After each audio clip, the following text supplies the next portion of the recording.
Oke, assalamualaikum warahmatullahi wabarakatuh. Waalaikumsalam warahmatullahi wabarakatuh. Bapak dan Ibu, kebetulan pada hari ini alhamdulillah di Sabil Rosad. Kenalkan dulu ya, ini Ibu Dr. Silvi ya, dari Kementerian Agama Kabupaten Ciamis. Kemudian di sebelah sananya juga ada Bapak Haji Basuni, SPD MPDI gitu ya, SAG MPDI sebagai pimpinan ataupun pengurus dari Yayasan Pendidikan Sabil Rosad. Dan di sebelahnya lagi ada Bapak Riyadi Abdullah SPD yang pada saat ini beliau menjabat sebagai Kepala Madrasah Sanawiyah Sabil Rosad. Dan atau Bapak yang menjelaskan? Boleh kita berbincang-bincang santai aja iya. sih Pak ya. Yang pertama mungkin tentang ini dulu, visi misi bisa dijelaskan secara garis besarnya seperti apa?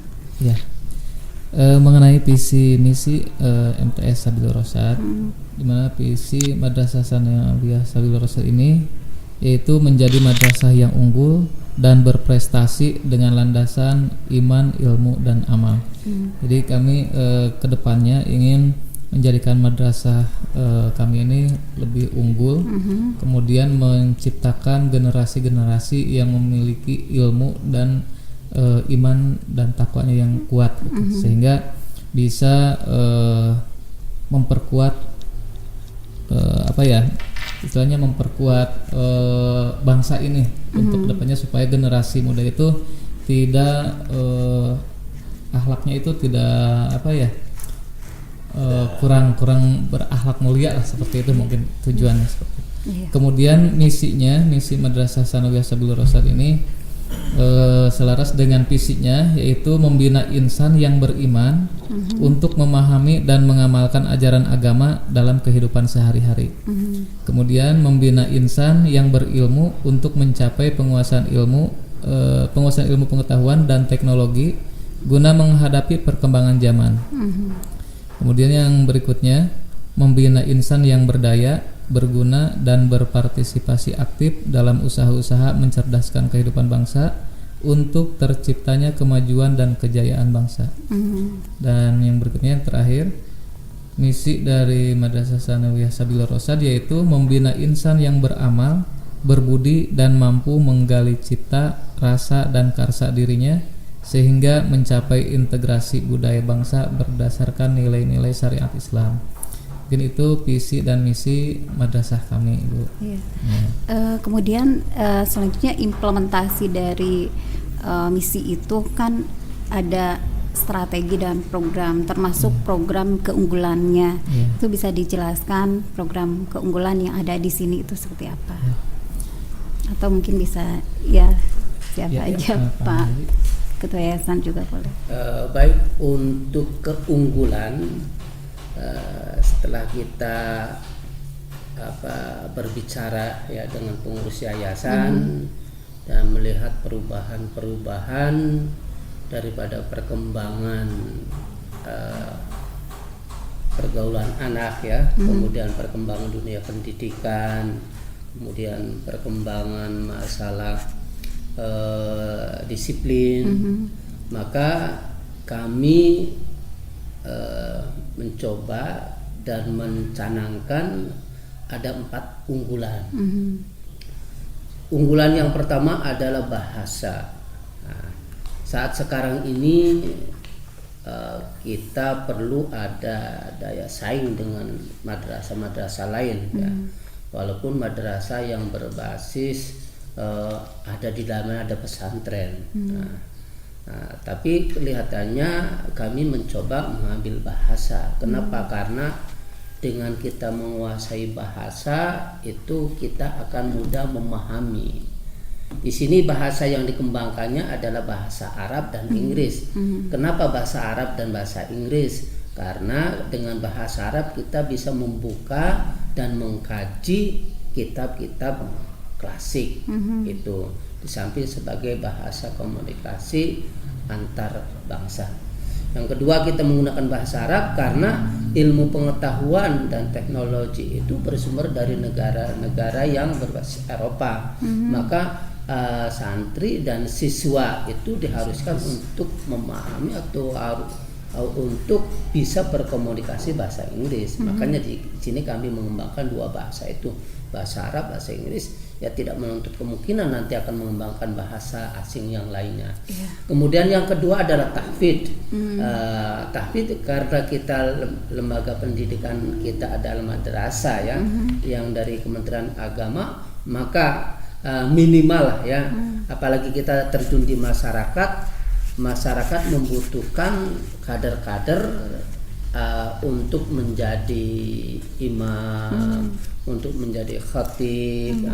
Maka dengan tahfidz itu anak dibekali, mereka bisa minimal lah ya, minimal keluar dari sanawiyah itu hafal juz amma lah, juz amma saja itu harus hafal. Itu kan di dalam surat juz amma itu, dalam surat-surat di juz amma itu kan surat-surat yang terbiasa dipakai untuk imam, baik imam taraweh maupun imam Jumat dan imam waktu sholat 5 waktu itu. Terutama sholat yang zahar, maghrib, isya, subuh atau sholat Jumat. Nah, kemudian yang unggulan yang ketiga yaitu olahraga. Jadi walaupun kita seorang ilmuwan ya, kemudian orang yang siswa atau santri mempunyai harus berbadan sehat kan, untuk menunjang badan sehat kita diadakan program olahraga dan wajib. Dan olahraga yang kita akan laksanakan itu olahraga yang menuju ke profesional. Maka tidak mungkin semua cabang itu kita dijadikan profesional, maka dijadikan unggulan yaitu poli dan futsal. Poli dan futsal akan menjadi unggulan madrasah atau yayasan kita, pesantren kita. Ini sangat diutamakan. Dan alhamdulillah untuk pelatih futsal sudah ada, dan untuk poli kami sudah bekerja sama dengan Sepekila. Sepekila itu sebagai yang bidangnya poli, dan terutama banyak kader-kader dari Kabupaten Ciamis yang itu yang dari Kila, termasuk dari Mandua juga itulah dari Kila. Itu yang program yang ketiga. Yang keempat yaitu madrasah madrasah bela negara. Kenapa? Ya kita sebagai warga Indonesia ya, yang tinggal di negara kita di Indonesia, wajib setiap individu itu untuk membela negaranya. Apalagi kita sebagai madrasah ya yang pertama yang memperjuangkan itu kemerdekaan adalah umat Islam, ya kita sebagai generasi penerus harus membela negara. Kenapa? Karena jangan sampai kita yang bersumberkan agama jangan sampai bahwa dituduh teroris, radikal dan sebagainya. Jadi kita ada pelajaran bela negara, itu hukumnya wajib. Nah, oleh karena itu maka kami cita-citanya itu intinya kalau kita ingin mempendalami bahasa, tidak usah pergi ke pesantren yang berbasis bahasa. Dan kalau kita ingin mempelajari tahfidz, kita nggak usah pergi ke pesantren yang berbasis tahfidz. Kalau kita ingin mempelajari bahasa, ingin mendalami tentang olahraga, kita nggak usah pergi ke sekolah yang bersumber olahraga. Tapi dan juga untuk disiplin kita nggak usah bersumber dari kepada sekolah yang seperti di Magelang gitu ya. Tapi di sini kita sudah disediakan. Sudah ada. Jadi ada semuanya, anak-anak udah tinggal siap dan sumbernya dan guru-gurunya sudah siap semuanya. Itu di sini di MTS Sabuliro Rasad yang di sini kan memang pesantrennya juga ada di sini ya Pak. Dan tidak hanya MTS kan ini ya? Tidak. Bisa dijelaskan ada tingkatan apa saja nih pendidikan formal yang ada di sini? Kalau pendidikan formal yang ada itu satu tingkat prasekolah itu RA, kemudian tingkat menengahnya pertama SLTP yaitu MTS, dan tingkat menengah atas yaitu madrasah aliyah. Di luar non formalnya itu pondok pesantren. Tapi kalau pendidikan pesantren di sini alhamdulillah santri kita sudah ditempati oleh satu ada santri tingkat SD, kemudian santri tingkat sanawiyah dan santri tingkat aliyah. Jadi dari usia SD sudah bisa mondok di sini ya kalau mau ya. Ya, dari tingkat SD sudah mondok sini, kebetulan sekarang sudah jumlahnya 15 ya.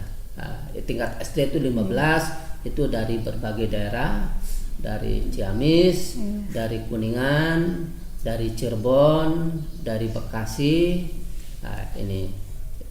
Ini untuk tingkat SD, jumlahnya ada 15 anak.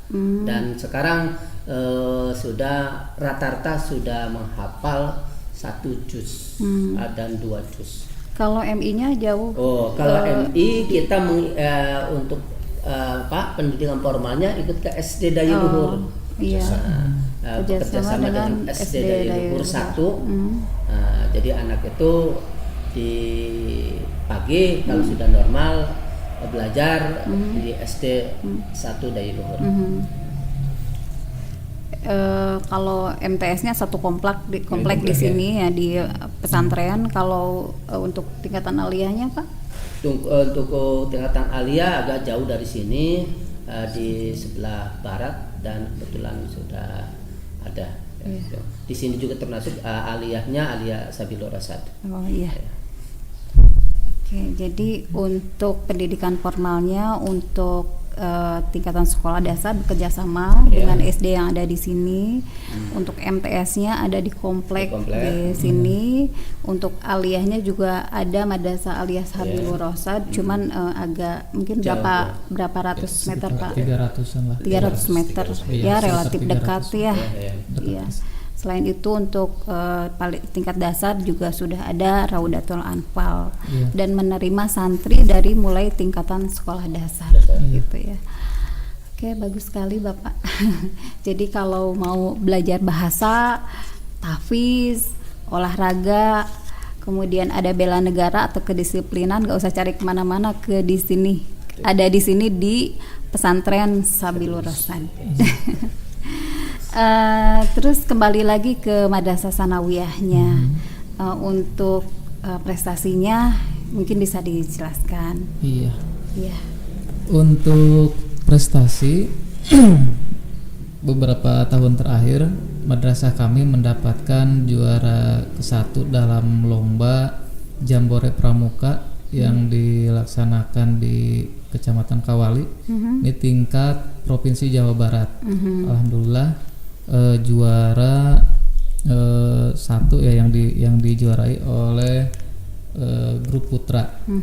Kemudian untuk lomba-lomba yang lainnya kemarin masih hangat nih tahun 2021, yaitu meraih lomba film pendek yang dilaksanakan secara daring ya Bu. Itu di penyelenggaranya Universitas Indonesia, dan alhamdulillah juara ke-1. Temanya itu mengambil tentang kebudayaan ya, mempertahankan kebudayaan Sunda. Kemudian yang kemarin lagi tanggal 28 Februari madrasah kami mendapat juara harapan 1 dalam lomba solo vokal ya, yang dilaksanakan di SMK Miftahus Salam Cijengjing Ciamis gitu. Itu mungkin sebagian prestasi dari madrasah itu kami. Hanya sebagian ya, aslinya banyak, pialanya juga banyak gitu. Tadi saya sudah lihat ada lemari piala yang gitu banyak. Alhamdulillah. Kemudian ekskulnya tadi udah ada sebagian olahraga ya Pak, yang poli dan futsal. Tapi barangkali bisa dijelaskan lagi ekskul yang lainnya ada apa saja, mungkin dari seninya apa dan ekskul yang lainnya. Ya, mungkin tadi yang sudah disampaikan oleh Pak Haji yaitu mengenai adanya ekstra olahraga ya. Di Madrasah Sanawiyah Sabilur Rasyad juga terdapat ekstrakurikuler seperti PMR, kemudian ada seni. Di sini seni yang kami sediakan ada angklung, seni angklung, kemudian ada marawis. Jadi anak-anak itu mulai mencoba menggunakan alat-alat tradisional gitu ya, alat-alat musik tradisional. Kemudian ditambah lagi ada paskibra dan juga pramuka untuk ekstrakurikulernya. Dan ada tambahan Bu, ekstrakurikuler ini yang sudah berjalan ya, yang sudah berjalan yaitu silat. Silat sudah berjalan, sudah latihan, sudah kemarin hari Ahad kemarin itu sudah ada peningkatan ya, peningkatan untuk tingkatan ya. Kemudian di samping itu ada hadroh sekarang. Sekarang di samping marawis ada hadroh, ada hadroh gitu, ada hadroh. Nah, kemudian kalau kita mengembangkan itu banyak ya, seperti penyiaran radio. Penyiaran radio itu kebetulan radio kita ini didirikan berdasarkan akte notaris itu 2010. Perkembangan banyak dan kemarin 2020 kita beralih ke streaming. Nah, jadi kita sudah mempunyai radio streaming yang 24 jam yang isinya itu 60% kontennya itu agama, kemudian 20% itu konten tentang nasional, dan 10% daerah. Karena kita ya mencakup, makanya kalau misalnya kalau dari pagi lah ya, pagi itu habis subuh itu mengaji, setelah baca Al-Quran itu konten tentang lagu-lagu musik Islami, dan kalau sudah siang kita udah mulai lagu-lagu lagu-lagu pop Indonesia, lagu-lagu nasional. Menjelang zuhur biasanya 1 jam sebelum sholat itu mengaji Al-Quran. Kemudian setelah habis zuhur biasanya ada konten daerah, seperti lagu-lagu Sunda, kita masukkan lagu-lagu tari, gitu. Ada juga Jawa ya? Ada gitu. Kita masukkan karena kita ada di wilayah Jawa Barat kan. Jawa Barat tuh dominan lagu-lagu Sunda dan lagu-lagu Tarlinga. Saya masukkan itu. Jadi nanti bisa Ibu kalau habis zuhur itu bisa mendengarkannya sambil kerja.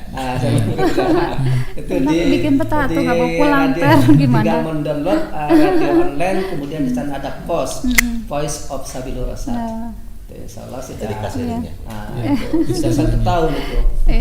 Dan kebetulan sekarang perkembangannya bagus sekali, dan kita setiap tahun nyewa server ya. Dan server yang sekarang itu saya kebetulan ada orang yang butuh, dia membeli server tapi nggak dipakai, hanya dibeli oleh kita, dan server kita sekarang di Jerman. Jadi bisa didengar oleh dunia juga gitu, streaming kita ini. Selain itu kita ada podcast, juga ada video editing, dan ini alhamdulillah kebanyakan anak-anak kita sudah banyak lah ya yang menghasilkan dari, memang kalau dunia perfilman kita dari tahun berapa 2014 sudah ada, seperti Aliyah itu sudah terjun ke dunia video itu. Juara pertama itu Mimpi di Atas Mimpi itu filmnya, judulnya Mimpi di Atas Mimpi itu yang menyelenggarakan Institut Agama Islam yang di itu Suryalaya. ILM itu juara 1. Juara kedua tentang film dokumenter, ya judulnya itu perpustakaan ya. Itu yang diselenggarakan oleh Universitas Galuh. Juara yang kedua. terus ya menjuarai lagi waktu itu oleh penyelenggara Priangan Timur yang dilaksanakan oleh IAID. Kemudian kemarin disusul tingkat nasional juga oleh Multajam, dan kemarin terakhir oleh itu yang di UI. UI gitu. Jadi kalau kita lihat ke dunia kelihatannya jadi walaupun sekolahnya agama, kontennya bisa menjadi ingin seniman. SEMK. Jadi yang senang dalam hal TIK broadcast Iya. kesini ya, Iya. ke MTS Sabilo Sabilo Rosad Rosad. sangat Iya. difasilitasi di sini. Iya. Terus selain konten-konten tadi, ini radio ini dipakai dalam proses pembelajaran selama daring atau bagaimana? Kalau selama daring ini kita masih dalam bentuk iklan aja, jadi iklan tentang pandemi gitu ya. Pandemi kemarin kita hampir 1 tahun ya, iklan pandemi itu Iya, kita ya, harus setahun. ya itu kita masukkan iklan itu. Iya. Kalau pembelajaran ya sewaktu-waktu aja lah, Iya. guru yang aktif aja Iya, ya, seperti iya. Pak Peri ya, guru PKN. Jadi Itu. iya, sangat membantu masyarakat untuk mengedukasi tentang pandemi juga ya Pak ya, melalui radio di pesantren Sabilo Rosad ini. Selanjutnya saya juga ingin mengetahui tentang kecakapan hidup yang ada di sini untuk anak-anak, mungkin dalam hal kewirausahaan juga apa yang diadakan di sini. Ya, mungkin untuk kewirausahaan yang kami coba kembangkan untuk saat ini yaitu mencoba gerakan menanam padi di polybag. Nah ini kita menginduk kepada Kuarcap Kabupaten Ciamis, di mana tujuannya itu untuk mengedukasi kepada para peserta didik, menanamkan jiwa kesatrianya itu untuk untuk belajar menanam padi. Nah jadi si siswa ini supaya dia itu memiliki rasa memiliki rasa keinginan untuk menghasilkan sesuatu itu tidaklah mudah, jadi perlu proses. Nah, yang sedang kami kembangkan di sini kemarin kami menanam 200 polybag, namun semuanya tidak tumbuh dengan mulus ya Bu. Mungkin ya baru pertama kali di sini. Itu ada beberapa tanaman yang memang tidak tumbuh maksimal. Nah, ini tujuannya nanti juga pada penanaman yang pertama ini yaitu untuk proses pembibitan dulu. Karena ini bibitnya itu tidak ada di pasaran. Katanya dari Kuarcapnya kami meminta bibit dari Kuarcap dengan jumlah terbatas, dan nanti untuk panen yang pertama ini insya Allah nanti akan dijadikan sebagai bibit untuk penanaman berikutnya seperti itu. Kemudian juga kami mencoba penanaman tanaman jahe yang jumlahnya kurang lebih ada 20 polybag. Itu usianya sekarang kurang lebih ada 3 atau 4 bulanan lah. Jadi sudah berjalan. Jadi itu untuk pengembangan kewirausahaan di madrasah yang sedang berjalan dan baru dilaksanakan di tahun pelajaran ini, yaitu penanaman padi dan penanaman tanaman jahe. Berikut juga di lingkungan kami kan berdekatan dengan pondok pesantren. Kami bekerja sama dengan koperasi pondok pesantren. Di sana kita membuat produk atau menghasilkan produk yaitu air mineral ya, air mineral dalam kemasan ukuran besar yaitu galon yang besar seperti itu. Mencoba mopping class ya, mopping class untuk ajaran yang baru. Kita dicoba akan seperti itu untuk dunia pendidikan. Kalau kita lihat dari sarana prasarana di pesantren, alhamdulillah sekarang kita pesantren sudah mempunyai banyak perubahan lah. Sekarang untuk asrama putra itu sekarang kita sudah menggunakan ranjang. Nah, sudah ada ranjang, sudah ada kasurnya, itu ranjangnya udah ada. Kemudian untuk makan kita sudah anak nggak masak sendiri, tapi sudah tinggal masak, tinggal diambil oleh dan ada untuk perempuan ada di gazebo itu untuk makan perempuan. Kalau laki-laki masih belum kita mempunyai dapur umum ya. Fasilitas kamar mandi, alhamdulillah kita sudah memenuhi. Baik itu ada 3 kamar mandi, 1 untuk laki-laki, yang 2 untuk perempuan. Yang perempuan itu ada 2 ya, yang 1 untuk anak tingkat SD, kalau yang satunya untuk tingkat dewasa. Di samping itu kita mempunyai koperasi ya, koperasi juga insya Allah nanti bisa ya Ibu lihat bagaimana koperasinya ya, untuk kebutuhan anak lah, terutama untuk makan, bahasa minum gitu. Dan kita alhamdulillah memproduksi air heksagonal sendiri ya, heksagonal sendiri. Jadi anak itu minum dan bapak ibu guru ya tinggal beli lah ya. Kalau kita bandingkan beli 1 galon itu 5.000, kalau kita tinggal ambil aja lah. Kebutuhan anak setiap hari alhamdulillah itu airnya lebih baik, ternyata lebih baik, sudah disurvei oleh dari Badan Energi Kabupaten, sudah ada legalitasnya insyaallah. Ya. Terus perpustakaan yang sebenarnya itu perpustakaan itu sudah kita linkkan ya. Kemudian kita sudah karena sekarang ada pandemik, dulu kita mempunyai sistem seperti penjadwalan digital gitu ya, pakai running tag, jadi jam segini itu ganti.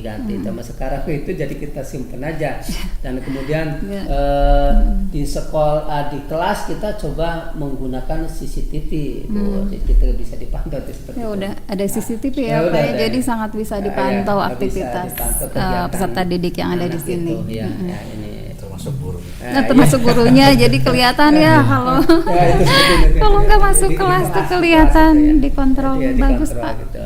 Untuk pesantren Pak, kemarin ada Pak urutan keberapa Pak? Oh ya, kalau ada ke pesantren kita ini kita menduduki peringkat ke-7 sekabupaten Ciamis pesantren kita ini. Kabupaten Ciamis peringkat ke-7, padahal Ciamis itu gudangnya pesantren ya. Pesantren modern yang cenderung untuk mengembangkan bahasa. Nah, kita membuat milieu Bu. Sekarang kita sedang membuat milieu kebiasaan anak-anak santri, dan alhamdulillah mereka sudah bisa mengatakan na'am lah, gitu, sudah bisa. Alhamdulillahirabbil alamin. Anak SD juga sudah biasa. Hingga nanti gelombang kedua Bapak Ibu gurunya. Luar biasa prestasinya, fasilitasnya. Alhamdulillah, pemirsa di mana saja berada, kita sudah berbincang-bincang baik itu dengan Kepala MTS ataupun dengan Yayasan Pendidikan Sabir Rosyad, dan terutama Ibu Silvi yang padahal kalau setelah mendengar penjelasan dari kedua tokoh di Sabir Rosyad ini, Ibu memberikan harapan-harapan yang baik pada kami. Terima kasih Bu ya atas kunjungannya. Sama-sama. Terima kasih, dan kita akhiri. Assalamualaikum warahmatullahi wabarakatuh. Waalaikumsalam warahmatullahi wabarakatuh.